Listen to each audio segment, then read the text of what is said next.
ილიას ტბა და დასასვენებელი კომპლექსი ყვარელში, ველოტრასა და 8 მეტრიანი ბულვარი, ტბის სანაპირო ზოლთან კაფეები და დასასვენებელი ზონები, ეს ყველაფერი დურუჯის ხეობაში მოეწყობა. ახალი დასასვენებელი კომპლექსის საზეიმო ვითარებაში დღეს ქვეყნის პირველმა პირმა გახსნა და მომავალი წელი კახეთის წლად გამოაცხადა. როგორ იქნება კიდევ ერთი ახალი ტურისტული ზონა საქართველოში, დროს რეპორტაჟი. ილიას ტბა და დასასვენებელი კომპლექსი, ახალი ტურისტული ობიექტი მდინარე დურუჯის ხეობაში გაიხსნა. ადგილობრივი მოსახლეობა კომპლექსის პრეზენტაციაზე შეიკრიბა. საგანგებოდ ამ დღისთვის ყვარელში კონცერტი გაიმართა. მასში ფოლკლორული ანსამბლები და პოპულარული მომღერლები მონაწილეობდნენ.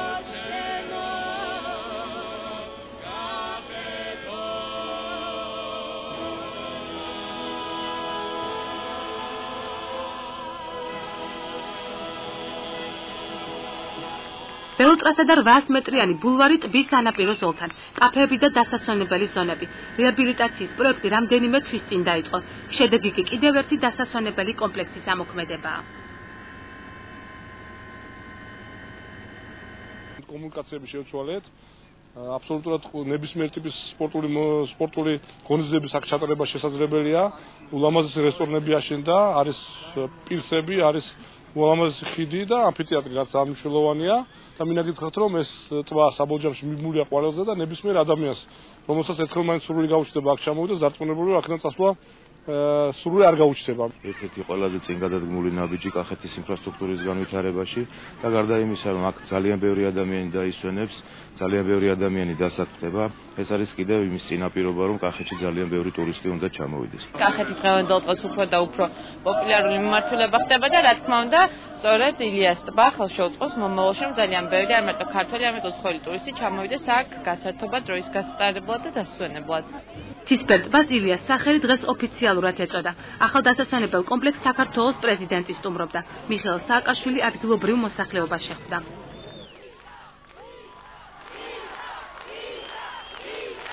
ძალიან მნიშვნელოვანია ეს ყველაფერი რომ გაკეთდა, ძალიან ლამაზი ადგილია ყვარელში და ძალიან მოუხდა ყვარელს ეს ყველაფერი და ალბათ ძალიან ბევრი დამსვენებელი ჩამოვა, როგორც კახეთის რეგიონიდან, ასევე ტურისტული ცენტრი გახდება ალბათ. მოგვიანებით კი პრეზიდენტმა ყვარლელებს სიტყვით მიმართა. პრეზიდენტის განცხადებით ქვეყნის მასშტაბით სარეაბილიტაციო პროექტების განხორციელება კიდევ უფრო აქტიურად გაგრძელდება. ქუთაისის, ბათუმისა და მესტიის შემდეგ ჯერი კახეთზეა. მომავალ წელს ქვეყნისთვის პრიორიტეტული აღმოსავლეთ საქართველოს რაიონების განვითარება იქნება. ჩვენ დავყავდით ბათუმის აღშენებლობით და ბათუმი მართლაც არის არა მხოლოდ საქართველოს სიამაყე, არსად შავიზღვისპირეთის რეგიონში, არსად აღმოსავლეთ ევროპიდან და დამთავრებული სტამბული და იქ უფრო იქით არ არსებობს ამ მასშტაბის შენობობა. ასეთ სილამაზის როცა 200,000-იან ქალაქში იქნება უფრო მეტი ცათამჯერი ვიდრე განვითარებული სამყაროს მილიონიან ქალაქებში. უფრო მეტი აღდგენა, უფრო მეტი ეკონომიკური აქტიურობა. და მაშინაც ხშირად ამბობდნენ, რომ ამბობდნენ, ქუთაისელები ამბობდნენ მაგალითად, გადაგვიფრენს, გადმოგვიფრენს, ხელსაც კი არ დაგვიქნევს. სააკაშვილს საერთოდ არ აინტერესებს სიტყვაზე ქუთაისი. მაგრამ აღმოჩნდა, რომ ბათუმის განვითარების კვალდაკვალ ქუთაისი ხდება საპარლამენტო დედაქალაქი და ქუთაისში შენდება ყველაზე ლამაზი შენობები, ყველაზე დახვეწილი ინფრასტრუქტურა, ყველაზე მეტი განვითარება. როცა ეს გავაკეთეთ, მე ბუნებრივად კახელებს, ჩვენ კახელებს გვესმევა კითხვა, კი, მაგრამ კახეთმა რა დააშავა? იმიტომ რომ ყველაფერი ხდება ანაკლიაში, დასავლეთში, ფოთში, ბათუმში, ქუთაისში. როდის გადმოხვალთ ქედის აქეთ. და ეს ტბა, თუმცა მანამდე რა თქმა უნდა სიღნაღი გაკეთა, თუმცა მანამდე რა თქმა უნდა ყვარლის ცენტრი გაკეთა, მაგრამ ეს ტბა არის დასაწყისი ახალი ეტაპის ჩემთვის პირადად კახეთისთვის. იმიტომ რომ ეს ტბა და ეს ინფრასტრუქტურა რომელიც იქნება, ეს ის კი არ არის მარტო რომ იქით გვერდზე ჩემი საკარ მინდა მოვა და ამიტომ ველოსიპედი მინდა ხოლმე გადმოისეინება ან გამოსვლა და აქ წრეების დადგმა. ეს არის ის, რომ მომავალი წელი იქნება კახეთის წელიწადი საქართველოს, ესე იგი მომავალ წელს იქნება უფრო მეტი აღშენებობა კახეთში, ვიდრე ყოფილა საქართველოს ნებისმიერ რეგიონში ბოლოს 7-8 წლის განმავლობაში.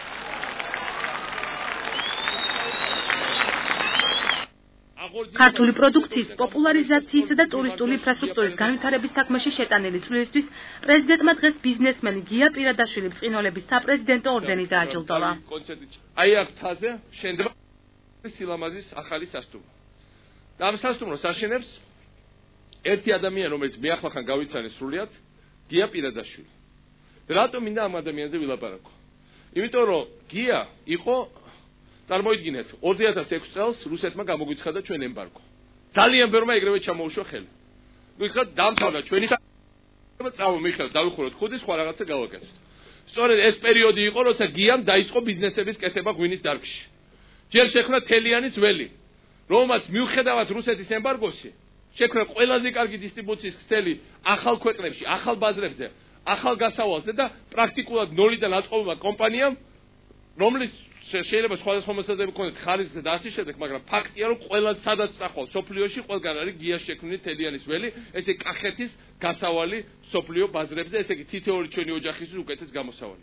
მერე გადავიდა მეორე კომპანიაზე. მერე შექმნა მეორე კომპანია, რომელიც ასევე და თავის შატო აშენა, რომელიც დღეს მუშაობს და განავითარა და გაყიდა და გადავიდა შემდეგ კომპანია. მე მინდა რომ გიასთან ხალხი იყოს ძალიან ბევრი.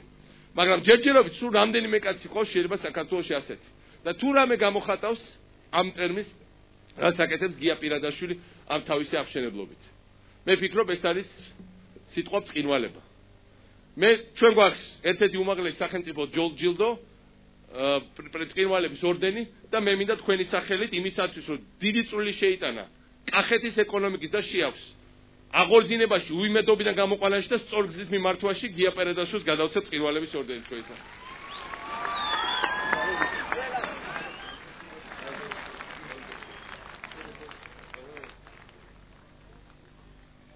ბატონო პრეზიდენტო, როგორ უნდა გამოვხატო ეს მადლიერება და მე მინდა გითხრათ ერთი რაღაც, რაცაც მე ვერაული ვერასოდეს გვერდს. ეს არის არა მარტო ჩემთვის გამოცემული ჯილდო, ეს არის ჩემი ჯგუფისთვის, ჩვენი გუნდისთვის გამოცემული ჯილდო, რომელიც მე მათთან ერთად ძალიან ბევრს ვცდილობ რომ გავაკეთო და მე ბედნიერი ვარ რომ ამ ეპოქაში მომიწია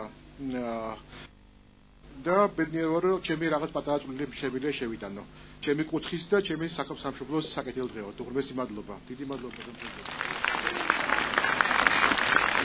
ილიას ტბის გახსნის ოფიციალური ცერემონია ფეიერვერკით დასრულდა. დასასვენებელი კომპლექსი 8 ნოემბერს ილიაობაზე უნდა გახსნილიყო, თუმცა უამინდობის გამო რამდენიმე დღით გადაიდო.